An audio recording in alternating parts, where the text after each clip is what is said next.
¿Cuál es la visión idónea, utópica de la paz mundial que profetiza Yeshayahu, Isaías? Las naciones ya no se empuñarán espadas, el lobo morará con el cordero, por ejemplo, ¿no? Que hace miles de años, mientras el mundo estaba lleno de guerras y la posibilidad de paz parecía nula, había una persona que habló de un mundo sin guerra, un mundo de paz. Imagine un mundo de paz. ¿Quién era? El profeta Yeshayahu, el profeta Isaías. Se llama el profeta del consuelo. Él profetizó que el mundo acabaría siendo totalmente diferente, alcanzaría un estado de paz global. Se la jugó en un momento, de hecho, que él vivió, que es cuando se venía lo peor de lo peor para el pueblo de Israel, para la destrucción del templo. Entonces, ese consuelo estaba totalmente desalineado, desentonado con lo que sucedía alrededor. Entonces, bueno, eso es lo que tenemos que entender. La profecía que él vio, que se anticipó, Yeshayahu, hijo de Amoz, sobre que lo hizo porque lo estaba depositando su profecía sobre la familia real del linaje de David y Jerusalén, ¿no? Que se estaba a punto de desaparecer. Sucederá al final de los días que el monte de la casa de Dios se establecerá firmemente como cabeza de los montes y será exaltado por encima de las colinas y todas las naciones del mundo van a acudir al templo de Jerusalén. Muchos van a decir, vení, vamos, subamos a la montaña, a la casa del Dios de Jacob, y nos enseñará sus caminos, caminaremos por sus sendas, porque de Sión saldrá la Torá, de Yerushalayim la palabra de Dios. Y él juzgará entre las naciones, va a resolver las disputas de muchos pueblos, convertirán sus espadas al final, ¿para qué le van a servir? Para herramientas de ganado, agricultura, agricultura. Y sus lanzas también van a ser transformadas en elementos que sirven para fomentar y producir más cuestiones del campo. Y la nación no levantará la espada contra la nación, ya no estudiarán más el oficio de la guerra, ya no habrá una academia para ser soldado, y se destinará el dinero del mundo a eso. Ahora, el profeta habla de una época en la que las naciones ya no van a utilizar más armas y no se van a ni siquiera entrenar para la guerra. Y además, sus armas que ya fueron creadas porque ya está, ya fueron hechas, se van a hacer en herramientas agrícolas. Entonces, la energía de la guerra, la inversión, va a ser una inversión para generar paz. Las espadas van a servir para cavar, arar, las lanzas, podaderas para cortar madera. Y en otra profecía, el Nabí Yeshayahu, el profeta, predice que esta paz se extenderá incluso a los animales, porque está aludido en la Torá que dice en la Perashá Bejucotay, eliminaré las bestias salvajes de la tierra, ya que los sabios explican que Hashem va a eliminar la naturaleza dañina que tienen los animales. En la época actual los animales se inclinan naturalmente a pelear, ¿no? A conquistar territorio, a matarse unos a otros, a comerse unos a otros, depredando a otros y tratándolos con crueldad. Pero en los tiempos de Mashiach incluso los animales se van a llevar bien. Que el lobo vivirá con el cordero, el leopardo con el cabrito, el ternero y el cachorro de león van a caminar juntos, un niño pequeño encima los va a guiar, una vaca y un oso van a pastar juntas, un león va a comer paja porque como ya no depreda animales va a ser vegetariano, y un infante jugará junto a la madriguera de una víbora, no le va a pasar nada, la víbora jamás lo va a morder ni comer, y un niño que recién fue destetado, tan pequeño, extenderá su mano hacia la guarida de una víbora y no le va a pasar nada. Después, la profecía de Yeshayahu en la capítulo 11 dice que un brote brotará del tallo de Ishai. Ishai era el padre del rey David. Y una ramita brotará de sus raíces. El espíritu de Hashem va a reposar sobre esa persona. Un espíritu de sabiduría y entendimiento, un espíritu de consejo y fortaleza, un espíritu de conocimiento y temor a Hashem. Y estará motivado por el temor a Hashem. Y no con la vista de sus ojos va a juzgar. No con el oído de sus oídos castigará. Él va a juzgar a los pobres con justicia. Castigará con equidad a los humildes de la tierra. Y herirá, digamos, la tierra con la vara, pero de su boca, y con el aliento de sus labios va a dar muerte a los malvados. Y la justicia será el cinturón de sus lomos. Y ahí donde después de hablar del Mashiach, obviamente, el Redentor, habla del cambio que va a producir, que después el lobo vivirá con el cordero, etcétera, lo que acabamos de leer, y al final no harán daño ni destruirán en todo mi santo monte, porque la tierra estará llena del conocimiento de Hashem como el agua cubre el lecho del marino. Los comentaristas discuten si estas profecías relativas a los animales se deben tomar literalmente o si es una metáfora de una paz que va a existir entre naciones. Porque Rambam considera que es una metáfora. Por ejemplo, que el pueblo judío es lo que habla que es un cordero, como está entre 70 lobos, y el lobo va a habitar con el cordero, representa que las naciones no van a destruir al pueblo de Israel, no van a querer comérselo, y va a haber paz entre los judíos y las demás naciones. En cambio, el Rabad es otro comentarista, él opina que sí, que va a ser literal. El Rambam lo dice explícito, que no supongas que en los tiempos del Mashiach la naturaleza del mundo cambiará o habrá grandes innovaciones, sino que el mundo va a ser, continuar como siempre, y cuando Yahú dice que el lobo morará con el cordero, el leopardo se acostará con el cabrito, se trata de una metáfora, de una parábola, el pueblo judío morará según, sí, seguro, junto a todas las naciones malvadas que siempre lo quisieron morder y comer, comparadas con el lobo, y entonces, cuando ya llegues a una instancia donde no hay ninguna nación que promulgue un decreto de exterminio contra el pueblo judío, o sea, y el judío tenga que huir de ese lugar, en forma global estamos hablando, que como existió antes, en todas las épocas existió un gobierno que se levantó y quiso destruir al pueblo de Israel. Pero ya, si ves que ya no existe eso, sino que son ciertos individuos nomás, que son antisemitas, o que le desean el mal, pero solo de la boca para afuera, o que sí se encargan de asesinar y matar al pueblo, a algunos del pueblo judío, pero no es que van y promulgan un decreto como antes que todos aceptaban y se daba lugar. Cuando veo que ya no pasa eso, entonces ya estamos en la era mesiánica. Y es suficiente con ese dato para que se haya cumplido la profecía de Yahú, porque es una metáfora. Pero el Rabad objeta, es otro comentarista, él dice, pero y la Torá cuando dice que eliminará las bestias salvajes de la tierra, ¿a qué se estaba refiriendo? Esa es la objeción que él hace. Por eso es que, digamos, él se opone y dice que es literal. Sí, evidentemente se trata de etapas, como hablamos antes. Está la primera etapa donde el Raman tiene razón y es una metáfora y se trata del pueblo de Israel que conviva en paz con las naciones. La paz entre las naciones provoca un estado en el que si se colaboran mutuamente va a haber más edificación de santidad y de espiritualidad, de comprensión sobre la Torá, porque el judío ya no tiene que estar perseguido porque alguien lo mata. Entonces tiene tiempo para estudiar Torá y tiene tiempo para crecer espiritualmente. Las naciones también se nutren de esa persona porque comparten en común el conocimiento, intercambian valores y las naciones empiezan a también actuar de forma correcta y promover leyes que aseguren esa paz y anular las armas. Entonces es como una consecuencia y después, bueno, antinaturalmente, pero el cambio con los animales tiene que ver con una influencia ya global, con una influencia de la energía del mundo que hace que también se trastorne la conducta habitual y todo empieza por el hombre, porque todo el mundo fue puesto en el corazón del hombre. Así como en la época del diluvio, los animales fueron castigados juntos con los seres humanos. ¿Por qué? Porque los seres humanos malvados provocaron que los animales también sean malvados. Primero porque agarraban a los animales y los hacían hacer cosas contra su naturaleza, aparearse entre especies distintas, hacer cosas así. Y después los animales agarraban el hábito. Es como que modificaron su conducta y empezaron también a ser corruptos. Y lo mismo para el revés. Si uno empieza a ser bueno, empieza a ser bondadoso, correcto, honesto, etcétera, y a edificarse y a educarse y a promover la paz en su vida, entonces los animales también van a copiar la conducta humana, porque todo está puesto en el corazón del hombre y el mundo depende de cómo va el mundo, depende de cómo va el corazón de la persona y las conductas de la persona. Entonces, a ver, ¿suenan irreales estas profecías sobre la paz mundial? Porque las noticias todo el tiempo hablan de guerra. Parece que nada cambió desde que Yeshayahu contó esto, el mundo parece que es igual. No es que se acercó un poquito más a la paz, aparentemente. Pero vamos a observar la situación actual con el telón de fondo de la historia, porque es evidente que sí hubo un cambio drástico en este ámbito. Y se pueden identificar claras señales de que ya esta profecía, por lo menos la parte que dice la nación no levantará la espada contra otra nación, o no estudiará el arte de la guerra, se está cumpliendo. Es cierto, no toda la humanidad está al corriente de este cambio de dirección, sigue ocupada de la guerra, se sigue invirtiendo dinero. Este, pero bueno, hay escépticos, ¿no? De que no creen jamás que puede venir un Mashiach y hacer un efecto fuertísimo sobre los pensamientos y la dirección del mundo y marcar la paz mundial.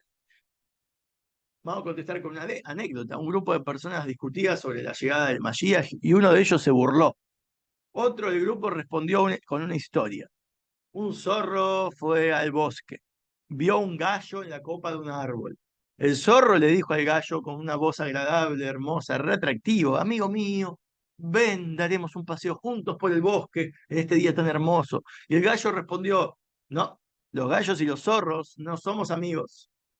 Pero el zorro dijo: querido gallo, ¿no te has enterado? Ya llegó el Mashiach. A partir de ahora el lobo mora con el cordero en tranquilidad y el zorro se agazapará con el gallo. ¿No escuchaste? Ya se cumplió esa profecía. De repente empezó a ladrar un perro en el fondo, perro de casa. Y el zorro se echó a correr. El gallo le dijo: hey, no es que vino Matías, ¿qué tenés miedo del perro? El zorro respondió: ¿qué puedo hacer yo si los perros no creen en Matías? Y esto es la idea, ¿no? Una cosa no quita la otra. Que las cosas estén presentes actualmente para poder vivir la paz, no quita que la gente pueda llegar a todavía decidir o no enterarse, y por eso es que deciden no creer en esto, o no creen porque no se enteraron directamente. Entonces hay que educar al mundo, por eso estamos haciendo este curso. He aquí algunas conclusiones. Según varios estudios investigativos, ¿no?, las estadísticas de guerra y violencia en el mundo sí realmente disminuyeron durante los últimos por lo menos 500 años, y las posibilidades de que una persona se muera en una guerra también se redujo drásticamente. Antes moría, pero mucho más. Dentro de la guerra misma. Hay un profesor del Departamento de Psicología de la Universidad de Harvard, Steven Pinker. Él presenta estadísticas que demuestran que la violencia, incluida en la guerra tribal, o los castigos crueles, los pogroms, las guerras internacionales y civiles, disminuyeron muchísimo en los últimos siglos. En su opinión, la diferencia no es meramente una tecnicidad, sino una diferencia de perspectiva. Antes se pensaba que al perjudicar al otro bando, eso te iba a traer un beneficio tremendo. Ahora la opinión popular es que perjudicar a otro también es perjudicial para uno mismo. Por eso que los países democráticos tienen menos, son menos propensos a luchar entre sí, y los casos de asesinato no se legitiman. O sea, siempre hay como, se juzga después. Si un presidente promulgó la guerra, después se lo juzga. Cuando termina todo el asunto, no sale ileso de esa decisión. Se trata con dureza y se castiga con muchas penas las guerras. Y este investigador, digamos, propone varias razones para esta disminución, porque dice que hay mucha cooperación entre los países. Entonces, perjudicar a otro país es comparable a perjudicar a tus propios clientes, porque te beneficias de ciertos intercambios que haces, como la soja, la gasolina, o sea, cosas que se intercambian entre distintas tierras, y que eso te perjudicaría a vos atacar a esos países. También hay tratados firmados en los países, en las Naciones Unidas o la Unión Europea, por ejemplo, demuestran la confianza que se ponen países uno al otro, comparten responsabilidad militar en los conflictos internacionales, comparten soldados, mandan ayuda, y la aceptación en lo que es la Unión Europea, por ejemplo, la moneda compartida, establecer tribunales internacionales, demostrar el deseo de paz y estabilidad. Obvio, sigue la corrupción. Hay mucho para hablar negativo, pero ese es el vaso vacío. Estamos intentando rescatar lo que sí hay de lleno en todo esto, lo que sí hay de accesible actualmente, porque lo comparamos con el pasado y hay un cambio para bien. Para el futuro, claro, estamos mal. Si nos miramos con la vara más alta, nos vamos a encontrar decepcionados. Pero por eso hay que vivir hoy en día con esto, saber en qué situación estamos hoy en día. Nos tocó vivir mejor que ayer. Quizás peor que mañana, pero la idea es poder vivir el mejor que ayer. Y los avances en materia de salud permitieron dar más valor a la vida. Eso también. Los avances tecnológicos permitieron, por ejemplo, establecer conexiones que antes no eran posibles. Y nuestra conciencia de lo que ocurre en todo el mundo engendra empatía, aumenta la probabilidad de ayudar a otras poblaciones. Cuando hay un tsunami, cuando hay un terremoto, se mandan ayudas de otros países. Esto es algo novedoso, ¿sí? Que no había, no existía, no existía, no existía en los últimos 500 años. Hay obviamente un descenso entre las potencias del mundo en hacerse guerra. Y después de la Segunda Guerra Mundial todavía más. Las grandes potencias se dieron cuenta que lo mejor para todos era evitar la guerra. Y vemos un cambio realmente de paradigma, porque la mayoría de la población estaba antes a favor de la guerra y muy pocos hacían carteles o campañas invertían para oponerse a la guerra. Eran como vistos como los hippies, digamos. No hay millones de personas, no eran millones contra la guerra, eran un sector de la población. Y los países han firmado acuerdos internacionales actualmente, ya de hace tiempo, después de la Segunda Guerra Mundial, que impiden la guerra entre ellos, impiden la guerra. Y impiden también el uso excesivo del poder, que no sea como para la autodefensa. Obviamente, no nos engañemos, no hemos alcanzado la paz mundial, hay guerras y conflictos actualmente, hay amenaza de terrorismo, la tierra de Israel está siempre amenazada por enemigos que lo quieren destruir, y el intento de paz sería en realidad tratar de violar la seguridad nacional, porque en Israel no se puede establecer hoy en día una paz porque no les... Y se sigue invirtiendo muchísimos millones y millones en guerra, así que no nos engañemos. Pero estamos encaminados hacia mejorar, seguro. Hubo un tratado firmado llamado el Tratado START, Tratado de Reducción de Armas Estratégicas.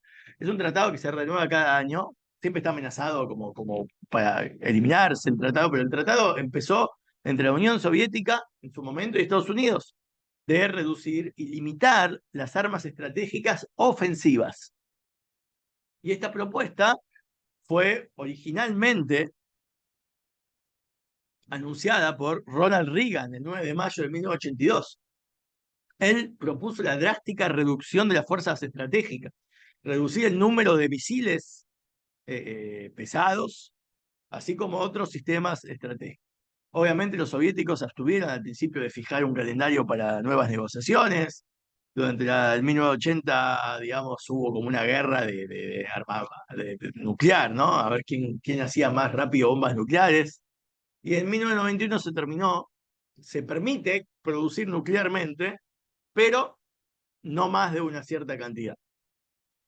Entonces, al caer el comunismo, ya para finales de julio del 91, con George Bush a la cabeza y Mikhail Gorbachev del lado ruso, ellos acordaron limitar la cantidad de armamento, incluso destruir el exceso que ya estaba en su poder. De hecho, se vio en los diarios en ese momento, los diarios en Rusia se veían como los tanques que sobraban, que ya no se usaban como tractores, tal cual como profetiza Yeshayahu, como armas, ¿sí? Herramientas de agricultura. Bueno, es un tratado que hizo Estados Unidos y Rusia para limitar, no sé, a 6.000 aviones de combate cada uno, 10.000 tanques, 20.000 misiles. Es como que es un tratado que sigue habiendo guerra, pero por lo menos no tanta. Después expiró ese tratado en el 2009, pero en el 2010 se volvió a firmar, en su momento por Obama y Dmitry Medvedev, de parte de Rusia. Pero bueno, digamos, siempre está expuesto ese tratado a caducar, ¿no? Pero mientras se mantenga y se implementen todavía tratados parecidos entre más países y países, vemos que en el telón de fondo de la historia mundial, esta negociación de las potencias mundiales, que eran las enemigas máximas, todo el mundo temía por una guerra nuclear, una destrucción del mundo entero por estos dos países, y el Rebe, de hecho, fue el que más levantó la mano a decir que esto nunca iba a pasar, nunca se iban a destruir el mundo fue creado para existir, y lo dice Génesis, que Dios creó el mundo para existir, no para ser destruido, como todos profetizaban de forma negativa. Tenemos la profecía de Yeshayahu que nos asegura que el final de todo esto es bueno. Y hubo muchos saltos al fuego, hubo muchos tratados de paz, y era raro que desarmen cantidades importantes de armas. Entonces se cambió el paradigma un poco. El mundo no quiere guerra, se quejan contra la guerra, todos se oponen a la guerra. Hay un discurso, ¿no?, que hizo el presidente Bush, muy interesante, el 28 de enero de 1992, donde él dice así, como nos reunimos esta noche en un momento dramático, profundamente prometedor en nuestra historia, de la historia del hombre en la Tierra. En los últimos 12 meses el mundo ha conocido cambios de proporciones casi bíblicas. Traigo esto porque si bien hay mucha de vuelta, sin comerse la mague, toda la maldad que todavía persiste, pero al mencionar ya cosas que tienen que ver con la Torá, de la boca de políticos que antes se mataban entre sí, es un cambio tremendo. Entonces, se dice por primera vez en 35 años, nuestros bombardeos se retiran, ya no estamos alerta 24 horas al día para atacar, y en el futuro nuestros hijos van a ir a la escuela y estudiarán historia y cómo crecen las plantas. No van a tener, como hicieron nuestros hijos, simulacros de ataque aéreo, aprender a meterte abajo los pupitres, cubrirse la cabeza en caso de una guerra nuclear, como bueno, fue en esa época en Estados Unidos. Mis nietos no tienen por qué vivir eso, no van a tener pesadillas. Y todavía obviamente hay amenazas, pero con el tiempo lo más importante es que el temor terminó. El temor que ya no esté implantado en los niños. Y esta noche, él está anunciando que hubo en Camp David, sí, se hundió con el de la Federación Rusa, le informó así, de eliminar todos los misiles balísticos grosos, fuertes. Nosotros también vamos a hacer lo mismo. Así. Bueno, el 31 de enero del 92 se celebró una cumbre en el Consejo de Seguridad de las Naciones Unidas en el que participaron los líderes de todos los países de todo el mundo. El Consejo de Seguridad declaró que va a haber un cambio universal y alentó a todos a comprometerse a la paz y ayudarse mutuamente. Así como hizo Estados Unidos con Rusia, ese tratado, que todos animen a hacer lo mismo. Y el Rebe, en esa época, el 27 de Shvat de 5752, estaba al mismo tiempo, era el 28, era el mismo día, o sea, era el mismo día, estaba ahí, prestando atención, y al otro, ya era Shabbat, al otro día, y empezó a hablar de, antes del derrame que le impidió el habla, un mes más o menos, un mes antes. Herrera habló sobre la reunión que comenzó ese viernes y la declaración que emitieron las naciones, y Herrera concluyó que esto era un anticipo tangible de la profecía de Yeshayahu. O sea, lo dijo él, no es que algo que estamos inventando. Entonces vemos los tiempos complicados que vivimos por un lado, pero es posible identificar que ya hay brotes emergiendo de la redención. Aunque estamos en ese exilio aún, los países todavía tienen mucho de qué cambiar, pero tenemos que luchar y es como que vale la pena. Uno dice, no puedo hacer el cambio, ya está, siempre va a pasar esto y siempre va a haber mal, pero no, es como acercarnos a donde ya vemos que hubo cambios, entonces te alienta a que es posible.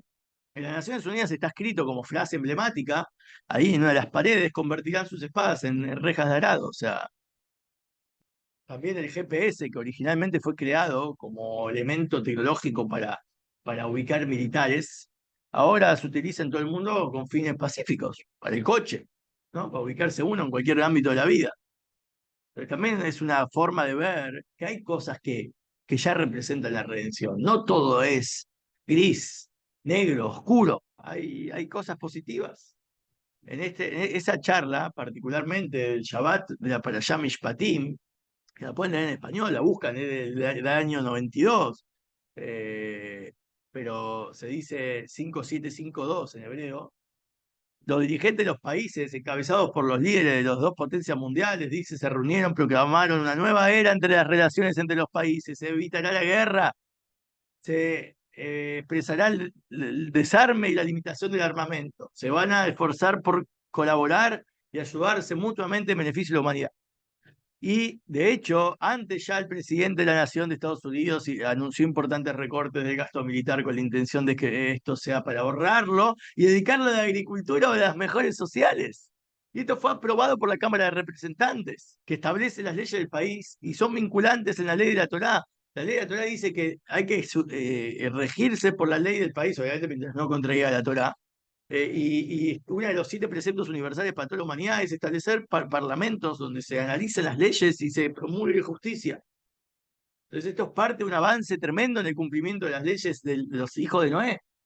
Estos esfuerzos son la idea de cómo se convertirán las espadas en elementos utilizados en forma positiva, y es una clara señal que esto ya está sucediendo. Ya empezó hace rato. El Rebe también me enseñó fundar las Naciones Unidas, a pesar de que obviamente tiene muchos problemas de antisemitismo y es una plataforma que sirve para difundir mentiras sobre el pueblo judío, pero la idea de que por lo menos se junten para la justicia y la paz, y que muchos países están en el mismo recinto, en la misma habitación, juntos, eso también es una buena señal de que se está cumpliendo lo que se profetizó.